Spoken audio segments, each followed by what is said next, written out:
Camini, devise fétiche, seul celui dont la cause est juste vaincra. Ouais, les Chevaliers du Zodiaque, saison 2, épisode 3, je pense.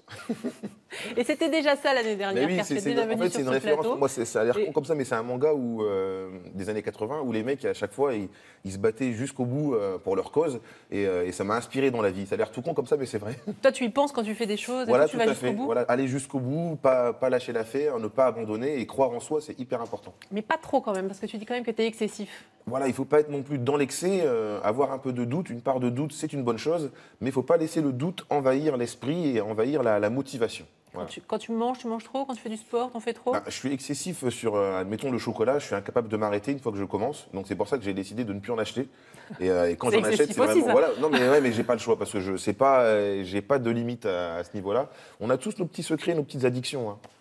À l'origine, tu étais infirmier, tu as une formation d'infirmier, mais Ouais, c'est tout à parce que fait. tu voulais assurer tes arrières au cas où le côté artistique ne marcherait pas. Voilà, tout à fait. C'est important d'avoir un diplôme. Moi, c'est ce que je conseille à tous les jeunes, avoir un diplôme pour être stable. Et ensuite, tu te lances dans les affaires ou dans le show business ou le théâtre, Et ou peu pas importe. l'inverse.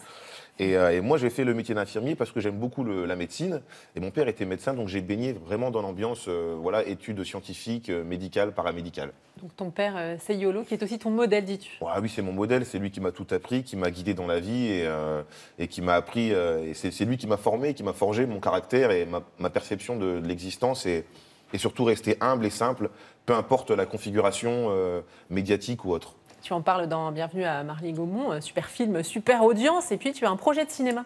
Alors, prochain film dans 2 ans, j'espère, c'est une comédie romantique qui s'appelle, pour l'instant, titre provisoire, comme on dit, Tant qu'il s'aime. Après, je ne peux pas dévoiler le synopsis Pas parce de qu'il est pitch, bien. c'est Il est secret. bien. Ouais, non, non. On n'en dira C'est- pas voilà. plus.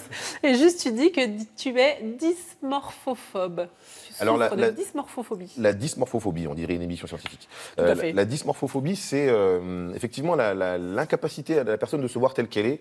Par exemple, moi, j'ai tendance à me voir parfois plus gros que je ne suis. Et donc voilà, c'est une pathologie ou c'est un signe clinique ou un symptôme Qu'ont beaucoup de gens d'ailleurs. qu'ont beaucoup de gens. Voilà, se voit pas on comme se on voit est pas réellement. comme on est. Et donc voilà, c'est la dysmorphophobie.